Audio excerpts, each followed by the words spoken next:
Live आपके साथ मैं हूं श्वेता मिश्रा अवस्थी। राजस्थान विधानसभा चुनाव के लिए भारतीय जनता पार्टी ने उम्मीदवारों की तीसरी लिस्ट जारी कर दी है। इस लिस्ट में कई बड़े ट्विस्ट भी देखने को मिले हैं। 58 उम्मीदवारों के नाम की सूची में बीजेपी ने एक दिन पहले ही पार्टी में शामिल हुए सुभाष मील को खंडेला से, उदयलाल डांगी को वल्लभनगर और दर्शन सिंह गुर्जर को करौली से उम्मीदवार बनाया है। वहीं दूसरी ओर देखा जाए तो तीसरी लिस्ट में बीजेपी ने कोई सांसद मैदान में नहीं उतारा है। पार्टी ने सरदारपुरा से अशोक गहलोत के सामने महेंद्र सिंह राठौर को टिकट दिया है। वहीं टोंक से सचिन पायलट के सामने अजीत सिंह मेहता को उतारा है। इसके अलावा बीजेपी ने इस सूची में 7 महिलाओं के नामों की भी घोषणा की है। बहरहाल अब लिस्ट में किया गया जोड़ बाकी सत्ता के समीकरण में फिट बैठ पाएगा या नहीं, बात आज किसी खास मुद्दे पर।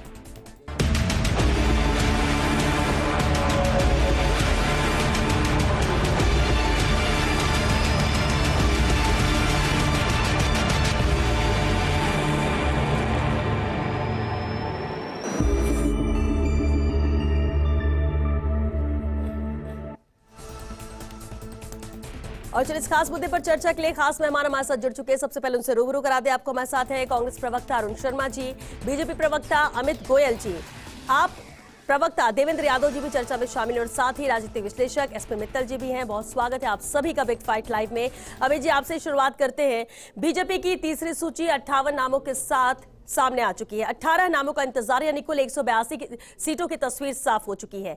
लेकिन खास बात रही कि सांसद तो इस लिस्ट में नहीं उतारे गए, लेकिन जो चर्चा का विषय है वो 3 नाम है जो अभी कल ही बीजेपी में शामिल हुए और आज उन्हें कैंडिडेट के तौर पर जिम्मेदारी दे दी गई। देखिए, ये कोई बहुत ऐसा इशू नहीं है जिस पर विशेष चर्चा की जाए, टिप्पणी की जाए। जब चुनाव होते हैं तो चुनाव में बहुत सारे समीकरण होते हैं। जब आपने एक शब्द यूज किया सत्ता का समीकरण, तो कुल मिलाकर हर पार्टी चाहती है सत्ता के समीकरण को साधा जाए और जो व्यक्ति क्षेत्र में अधिकाधिक वोट लेके और जीत का परचम लहरा सके उसको हम प्राथमिकता देते हैं। तो उसमें कोई बहुत बड़ी बात नहीं है। अधिकांश लोग तो वही हैं जो लगातार पार्टी में काम कर रहे थे और हर बार कुछ लोग नए जुड़ते भी हैं और कुछ लोग ऐसे भी होते हैं चले भी जाते हैं। दोनों ही बातें होती हैं। तो इसमें ऐसा कोई विषय नहीं है। कुल मिलाकर जीतने के आधार पर पार्टी अपना निर्णय करती है और हमको लगता है कि वो लोग अच्छी तरह से क्षेत्र में भारतीय जनता पार्टी का प्रतिनिधित्व कर सकते हैं, उनको टिकट दिया है।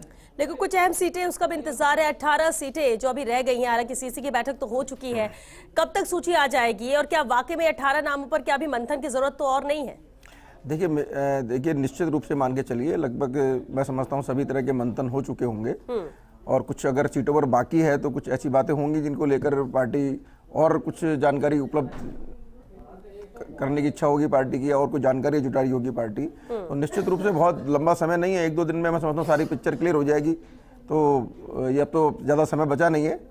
6 तारीख को नॉमिनेशन की लास्ट डेट है, 2 तारीख को हम डिबेट करते हैं, ज़्यादा समय नहीं है। 1-8 दिन में सब चीज़ें क्लियर हो जाएंगी। हो सकता है आज रात को भी हो जाए।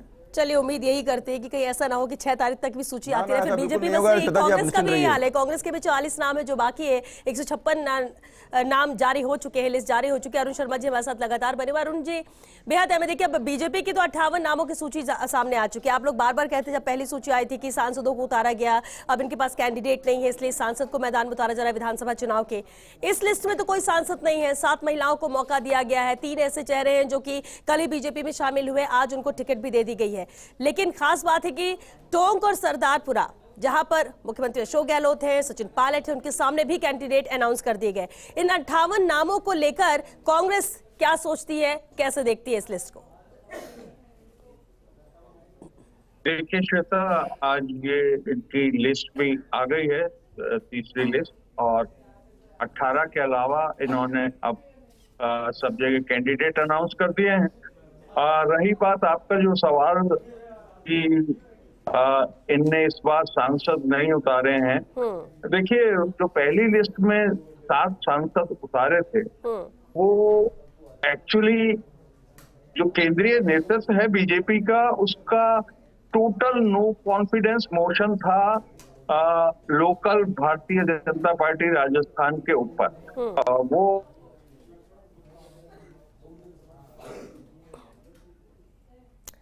अरुण जी वापस आपका रुख करेंगे। देवेंद्र यादव जी हमारे साथ है। देवेंद्र जी, आम आदमी पार्टी भी लगातार सूची ला रही है, कैंडिडेट्स को लेकर आ रही है, मैदान में उतार रही है बीजेपी और कांग्रेस के कैंडिडेट के सामने, क्योंकि मजबूती के साथ दावेदारी बीजेपी कांग्रेस तो पेश कर रही है। लेकिन क्या आम आदमी पार्टी भी अपने आप को टक्कर में मानती है?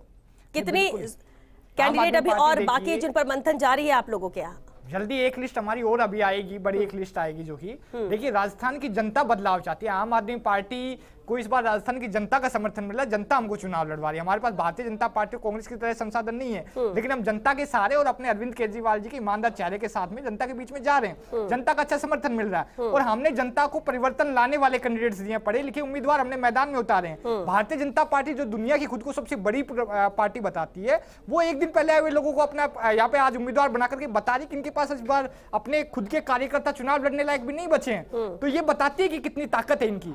और आम आदमी पार्टी ने जिस तरीके से पंजाब, गुजरात, गोवा, दिल्ली में जिस तरीके से चुनाव लड़ा, वो बताते हैं हम जहां चुनाव लड़ते हैं मजबूती से लड़ते हैं, बदलाव के लिए चुनाव लड़ते हैं। और इस बार राजस्थान में भी हम लोग मजबूती से चुनाव लड़ने जा रहे हैं। राजस्थान की जनता भी बदलाव चाहती है, हम बदलाव के लिए जनता को एक विकल्प देंगे। जी ठीक है, आप कह रहे हैं कि बदलाव के लिए और जनता आपको चुनाव लड़ा रही है, आप नहीं लड़ना चाह रहे कि आप नहीं, हम लड़ना चाह रहे हैं, लेकिन जनता चाहती है कि परिवर्तन आए। जनता चाहती है कि राजस्थान के स्कूल ये तो आपको लगता है ना, ये आपको क्यों लगता है कि जनता ही चाहती है? जनता क्या बीजेपी कांग्रेस को नहीं चाहती? आप देखिए बीजेपी कांग्रेस को खूब समय मिला, भारतीय जनता पार्टी ने 19 साल राज किया, कांग्रेस ने 48 साल राज किया राजस्थान पर। इनको भरपूर मौका मिला है राजस्थान में परिवर्तन लाने का। लेकिन अगर आज भी राजस्थान के स्कूलों में बिजली पानी नहीं है, अगर आज भी राजस्थान के अस्पतालों में डॉक्टर्स और दवाइयां नहीं है, तो ये दोनों पार्टियां जिम्मेदार राजस्थान की हालात के लिए। और राजस्थान की जनता जो है उन्होंने इनको मौका दिया, इन्होंने जनता को सिर्फ धोखा दिया। भारतीय जनता पार्टी जो आरोप और सवाल उठा रहे हैं उसका जवाब अभिजीत से लेंगे, लेकिन उससे पहले क्योंकि एसपी मित्तल जी हमारे साथ हैं, राजनीतिक विश्लेषक है। एसपी मित्तल जी, आपका रुख करना चाहेंगे। देखिए 58 नामों की ये सूची है, आपका एनालिसिस क्या कहता है इसे लेकर? लेकिन सबसे अहम बात, अगर हम 2 सीटों की बात करें, मुख्यमंत्री अशोक गहलोत की और सचिन पायलट की, सामने जो कैंडिडेट उतारे गए हैं महेंद्र सिंह राठौर और अजीत सिंह मेहता, क्या नजर आता है आपको अब इन दोनों सीट को लेकर?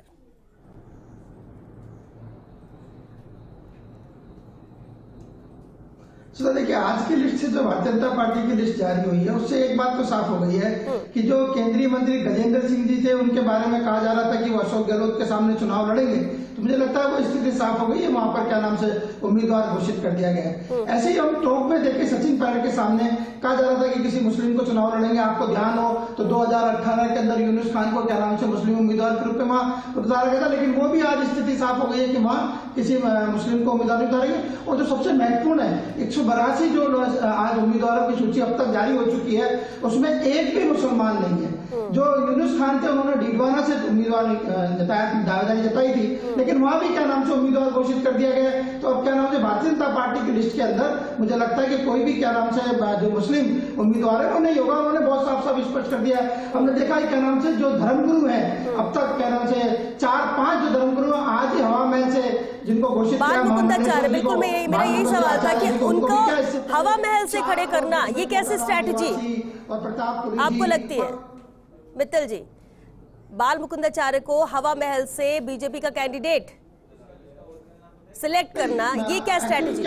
ये सारी जो रणनीति है वो मुझे लगता है कि मतदाताओं की स्थिति को देखते हुए रखी गई है, क्योंकि जो हवा महल की जो स्थिति है वहां पर हम देख रहे हैं कि किस तरीके से वहां एक तरफा वहां चुनाव होता है। खुद आज का नाम से बाल मुकुंदाचार्य जी ने कहा कि जो एक तरफा स्थिति बनी हुई है उसको मैं क्या नाम से सुधारने के लिए आया हूँ। तो मुझे लगता है कि एक रणनीति के तहत आचार्य बाल मुकुंद हवा महल से वहां से उतारा गया है। तो अब दोनों जो राजनीतिक दल हैं, चाहे भारतीय जनता पार्टी और कांग्रेस हो, अभी आपने कहा कि जो लोग 3 लोग कल के नाम से भारतीय जनता पार्टी में शामिल हुए थे आज उनको उम्मीदवार बनाया गया, ऐसा कांग्रेस भी करती है। हमने देखा किशनगढ़ में विकास चौधरी 2 दिन पहले कांग्रेस में शामिल हुए थे, फिर उनको उम्मीदवार बना दिया गया। आज साध्वी अनादि सरस्वती क्या नाम से मुख्यमंत्री जी के सामने उन्होंने आज कांग्रेस की सदस्यता ग्रहण किया। मुझे लगता है कल जो सूची आएगी उसमें अनादि सरस्वती अजमेर उत्तर से कांग्रेस की प्रत्याशी होगी। तो मुझे लगता है दोनों राजनीतिक दलों के अंदर ये देखा जा रहा है कि क्या नाम से एक दूसरे को तोड़फोड़ कर लें या जो जिताऊ उम्मीदवार है उसको उम्मीदवार बना दें।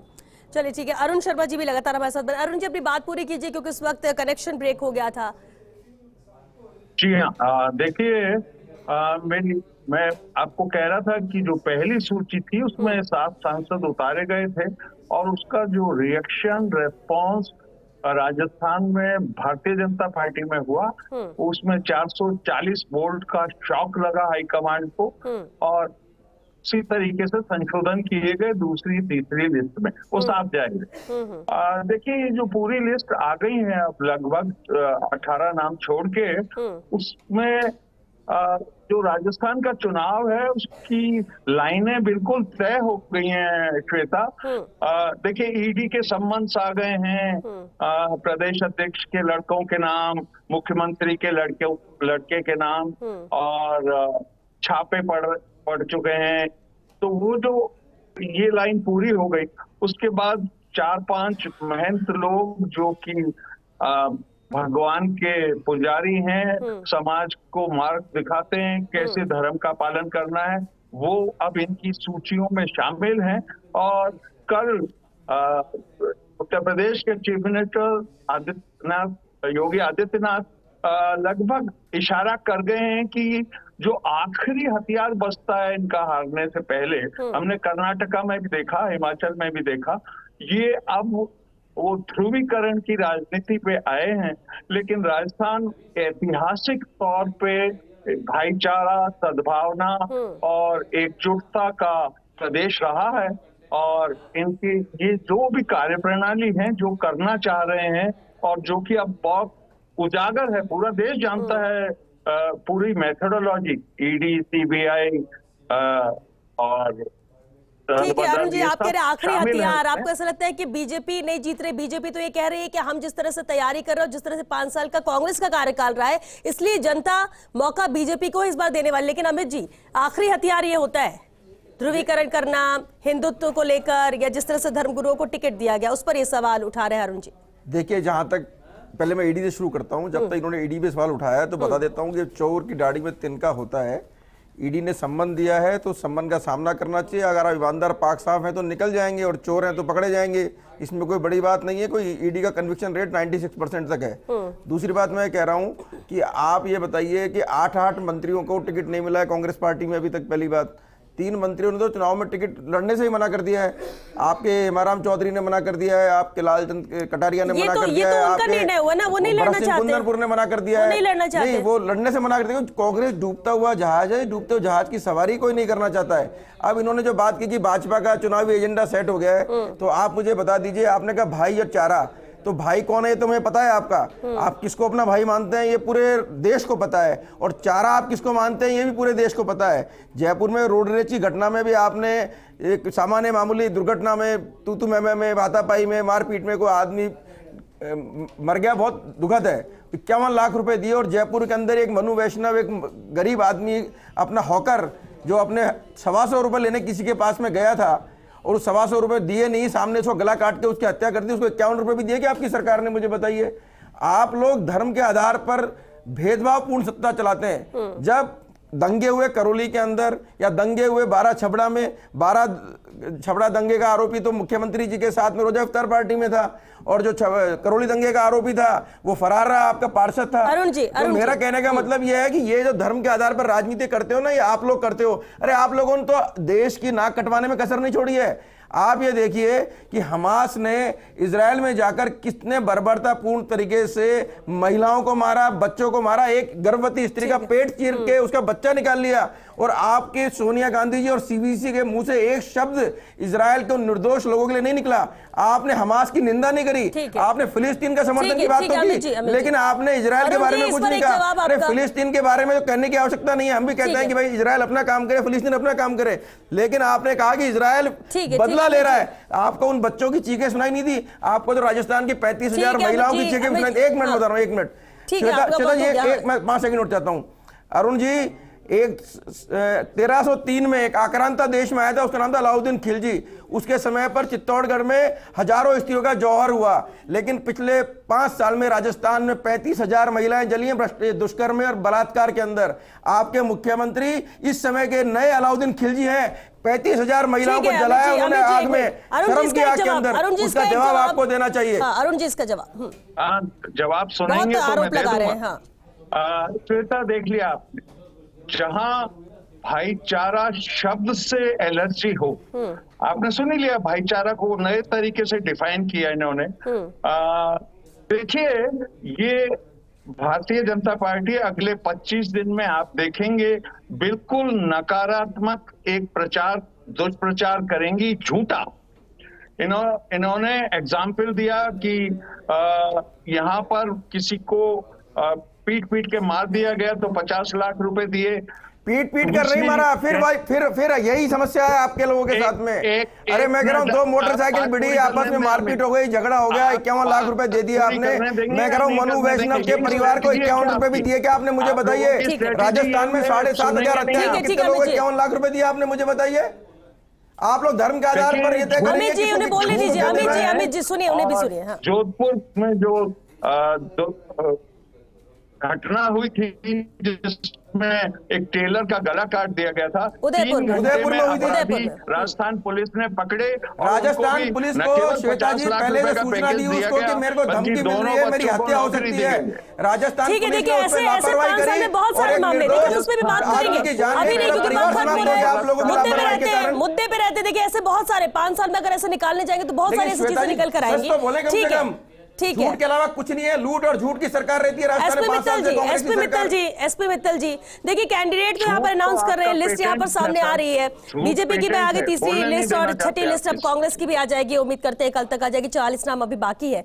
लेकिन जो कैंडिडेट उतारे जा रहे हैं, जो दावे किए जा रहे हैं जीत को लेकर, क्या एनालिसिस आपका कहता है? क्योंकि सवाल ये भी उठता है कि चलिए ये तो दोनों पार्टी में होता है, जो नए चेहरे आते हैं, आपने कांग्रेस छोड़ के भारतीय जनता पार्टी में ज्वाइन किया, आपको बीजेपी ने टिकट दे दिया, क्योंकि सिर्फ जिताऊ कैंडिडेट यहाँ मायने रखता है दोनों ही पार्टियों के लिए। आपको लगता है कि प्रायोरिटी यही है और इसी आधार पर फिर चाहे कोई कितने भी सवाल उठा ले, हमें सीट जीत कर चाहिए, उसके लिए जो कैंडिडेट सही है वो सही है?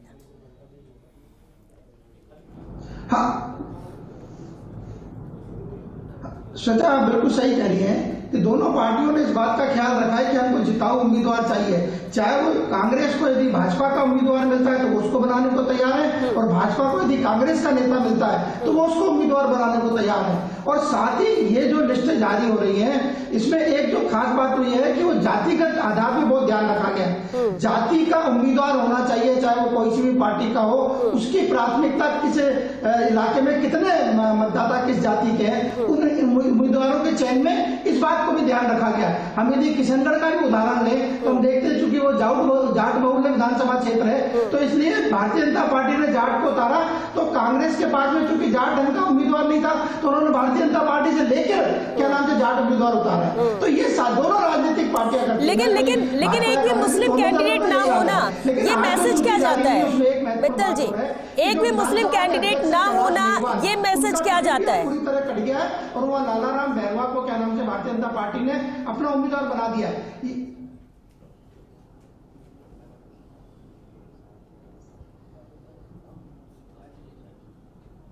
अब तक आवाज आ रही है मित्तल जी?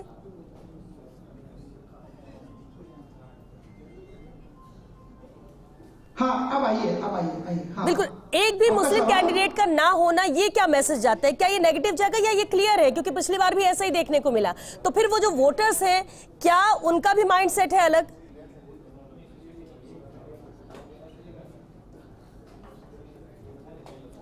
नहीं, इसमें कोई दो राय नहीं। देखो भारतीय जनता पार्टी इस बात का कोई छुपाती नहीं है। अब जब 182 उम्मीदवार घोषित कर दिए हैं और एक भी मुस्लिम नहीं बनाया, जो 18 और होने वाले हैं, मुझे लगता नहीं क्या नाम से। मैं 2 उदाहरण दे रहा था। मैं एक पहले आपको मैंने डिडवाना का दिया और एक मैं कामा का और देना चाह रहा था, जहाँ पे जो भाजपा का अल्पसंख्यक मोर्चे के जो अध्यक्ष हैं उन्होंने कामा से मांगा था, लेकिन उनको युवा टिकट नहीं दिया। तो भारतीय जनता पार्टी ने अपनी नीति को बहुत स्पष्ट कर दिया है कि क्या नाम से हम मुसलमान को उम्मीदवार नहीं बनाएंगे। ये उनकी अपनी रणनीति है। कई बार हमने देखा है कि लोकसभा के चुनाव में भी इस बात का क्या नाम से ध्यान रखा जाता है। लेकिन आज इस तरीके से कांग्रेस ने शादी अनादि सरस्वती को क्या नाम से शामिल किया है, उसमें आप देखिए अब तक वो भारतीय जनता पार्टी के हिंदुत्व का चेहरा था। उन्होंने उनके यदि पुराने वीडियो उठा के देख लिए जाए तो उनका जो भाषण थे वो सारे के सारे कांग्रेस के खिलाफ रहे, हिंदुत्व के पक्ष में रहे। लेकिन आज वही क्या नाम से भारतीय जनता पार्टी कांग्रेस के मंच पर जिस तरीके से उन्होंने भारतीय जनता पार्टी के लिए टिप्पणियां की हैं, उसे लगता है कि कांग्रेस भी ये बात सोचती है कि जो हिंदुत्व का जो मुद्दा है, सॉफ्ट हिंदुत्व का लाना चाहती है कि हमारे पास भी एक हिंदुत्व का चेहरा यदि क्या नाम से भारतीय जनता पार्टी ने 4-5 धर्मगुरु उतारे हैं तो हमने भी क्या नाम से एक उतार दिया। अब ये बात अलग है कि क्या नाम से कांग्रेस के पास में कुछ धर्मगुरुओं की कमी है, इसलिए अनादि सरस्वती जो अब तक भारतीय जनता पार्टी में थी, हिंदुत्व का चेहरा थी, उनको क्या नाम से कांग्रेस में शामिल किया गया। ठीक है देवेंद्र यादव जी, देखिए कैलकुलेशन तो होता है, कोई कितना भी कहे कि जाति को देखकर टिकट नहीं दिया जाना चाहिए, लेकिन कैलकुलेशन ये हर सीट पर होता है, कोई कितनी बातें करे। विकास के साथ साथ अहमियत ये होती है कैंडिडेट चयन को लेकर, लेकिन क्या आम आदमी पार्टी भी इस ओर ध्यान दे रही है, या आम आदमी पार्टी से विकास को लेकर कोई भी कैंडिडेट सामने हो उसे उतार रही है? देखिए श्वेता जी, आम आदमी पार्टी राजस्थान के विकास और राजस्थान के मुद्दों पर ध्यान दे रही है। अभी जिस तरीके से इस डिबेट में भी आपने देखा कि भारतीय जनता पार्टी पूरी तरह से धर्म और झूठ के सारे मैदान में उतरना चाहती है। इन्होंने बोला 96% ईडी का कन्विक्शन है, जबकि 0.1% से भी कम 1% से भी कम जो कन्विक्शन रेट है। लगातार ईडी के दुरुपयोग के जरिए, सीबीआई के दुरुपयोग के जरिए भारतीय जनता पार्टी मैदान में है। ये हमारे नेताओं को परेशान कर रहे हैं। राजस्थान में लगातार जिस तरीके से ईडी सीबीआई एक्टिव हो गई है, जबकि इन्हीं की जो है बड़ी नेता वसुंधरा राजे जी, उनके बेटे के खिलाफ 2019 से ईडी का मामला लंबित है, लेकिन एक भी बार ईडी नहीं गई है। ये बार बार बात करें धर्म की, लेकिन ये भूल जाते हैं कि जालोर में इन्हीं के विधायक से परेशान होकर के संत रविदास जी ने आत्महत्या कर ली थी, लेकिन उन्होंने उसके खिलाफ एक कार्रवाई नहीं करी। इन्हीं की नगर पालिका थी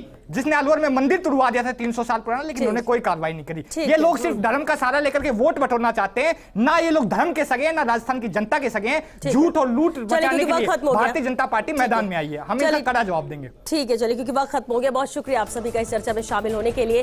देखिए, तीसरी लिस्ट आ चुकी है, सबके अपने अपने यहाँ पर दावे हैं, लेकिन इतना तय है कि 182 नामों की घोषणा भारतीय जनता पार्टी ने कर दी है, जबकि अभी 44 नाम बाकी है कांग्रेस के कैंडिडेट्स के, तो 18 अभी बीजेपी के बाकी है। लेकिन इतना तय है कि इस लिस्ट में ट्विस्ट जरूर नजर आया है, कई अलग निर्णय लिए गए हैं, लेकिन इतना तय है कि जिताऊ कैंडिडेट चाहिए, फिर चाहे वो बीजेपी हो या कांग्रेस हो। अब देखना होगा कि कई सीट से, ज्यादातर सीट्स ऐसी हैं जहां पर तस्वीर साफ हो चुकी है, आमने सामने कौन है। और ऐसे में जनता के लिए भी अब ये समझना होगा कि जो इतने कम वक्त बचा हुआ है उसमें किस पार्टी के साथ जाना है, किसके वादों पर यकीन करना है। लेकिन इंतजार अभी उन सीट्स को लेकर जरूर है कि आखिर वो कौन से चेहरे होंगे जिन्हें ये घोषणा करने में इतना वक्त लग रहा है, बीजेपी और कांग्रेस दोनों को। चलिए, इसी के साथ बिग फाइट लाइव में आज के लिए बस इतना ही। नमस्कार।